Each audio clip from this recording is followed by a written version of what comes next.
தம்முடைய வார்த்தையில் வாஞ்சையாயிருப்பவர்களை தேவன் ஒருபொழுதும் கைவிடுவதில்லை. தேவனுடைய வார்த்தையின் மேல் வாஞ்சையாயிருந்த மந்திரி ஒருவனுக்காக பிலிப்புவை அனுப்புகிறார். நீங்கள் தேவனுடைய வார்த்தையை வாஞ்சிக்கிறீர்களா? அவருடைய வார்த்தையின் மேல் நீங்கள் வாஞ்சையாயிருந்தால் மட்டுமே தேவன் உங்கள் மூலம் பெரிய காரியங்களை செய்வார். இன்றைய அனுதின தியானம். ஊருக்கு திரும்பி போகும்போது தன் இரதத்திலே உட்கார்ந்து ஏசாயா தீர்க்கதரிசியின் ஆகமத்தை வாசித்துக் கொண்டிருந்தான். அப்போஸ்தலர் 8:28. இங்கு எத்தியோப்பியருடைய ராஜஸ்திரீயாகிய கந்தாகே என்பவளுக்கு மந்திரியும் அவளுடைய பொக்கிஷம் எல்லாவற்றிற்கும் தலைவனுமாயிருந்த எத்தியோப்பியனாகிய ஒருவனை குறித்து சொல்லப்பட்டிருக்கிறது. இந்த எத்தியோப்பியா அதிகாரி ஒரு யூதர் அல்ல, ஆனால் தேவனுக்கு பயப்படுகிற புறஜாதியர், காட்ஃபியரர் என்று அழைக்கப்படும் பிரிவைச் சேர்ந்தவர். ஆனால் யூதர்களின் தேவனாகிய கர்த்தரை ஆராதிப்பவர். இவர் எருசலேம் சென்று தேவனை தொழுது கொள்ளும்படி சுமார் 1250 மைல் தூரம் பயணம் செய்து வருகிறார். அப்படி அவர் எருசலேமிலிருந்து திரும்பும்போது இரதத்திலே உட்கார்ந்து ஏசாயா தீர்க்கதரிசியின் ஆகமத்தை வாசித்துக் கொண்டிருந்தான்.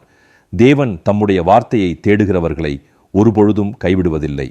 தேவனுடைய வார்த்தையை வாசித்துக் கொண்டிருந்த அவருக்கு அதன் அர்த்தம் புரியவில்லை. ஆனால் அவர் வாசித்துக் கொண்டிருக்கிறார். இது தேவனுடைய வார்த்தையின் மேல் இருந்த அவருடைய வாஞ்சை. அவன் ஒரு மந்திரி, ராஜஸ்திரியின் பொக்கிஷம் எல்லாவற்றிற்கும் தலைவன், ஒரு உயர்ந்த அதிகாரத்தில் இருந்தவன். ஆனால் தேவனுடைய வார்த்தையின் மேல் அவன் வாஞ்சையாய் இருந்தான். தேவனுடைய வார்த்தையின் மேல் அவனுக்கு இருந்த வாஞ்சையை அறிந்த தேவன் அவன் ஒருவனுக்காக பிலிப்புவை அனுப்புகிறார். பரிசுத்த ஆவியானவரின் வழி நடத்துதலோடு பிலிப்பு அவரை சந்திக்கிறார். ஆவியானவர், நீ போய் அந்த இரதத்துடனே சேர்ந்து கொள் என்று பிலிப்புடனே சொன்னார்.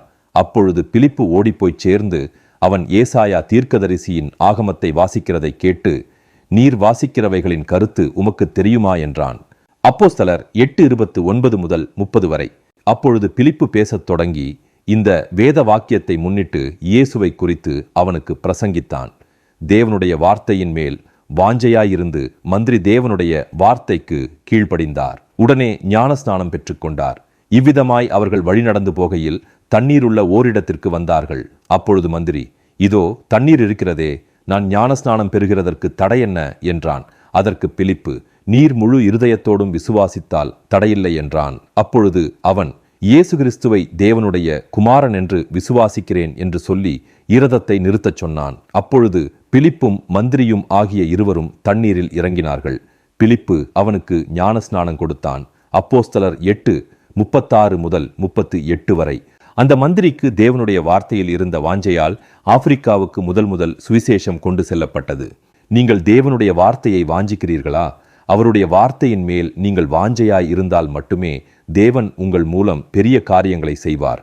நீங்கள் வளரும்படி புதிதாய் பிறந்த குழந்தைகளைப் போல திருவசனமாகிய களங்கமில்லாத ஞானப்பாலின் மேல் வாஞ்சையாயிருங்கள். 1 பேதுரு 2:3. கர்த்தராகிய இயேசு கிறிஸ்துவினுடைய கிருபையும் தேவனுடைய அன்பும் பரிசுத்த ஆவியினுடைய ஐக்கியமும் உங்கள் அனைவரோடும் கூட இருப்பதாக. ஆமென்.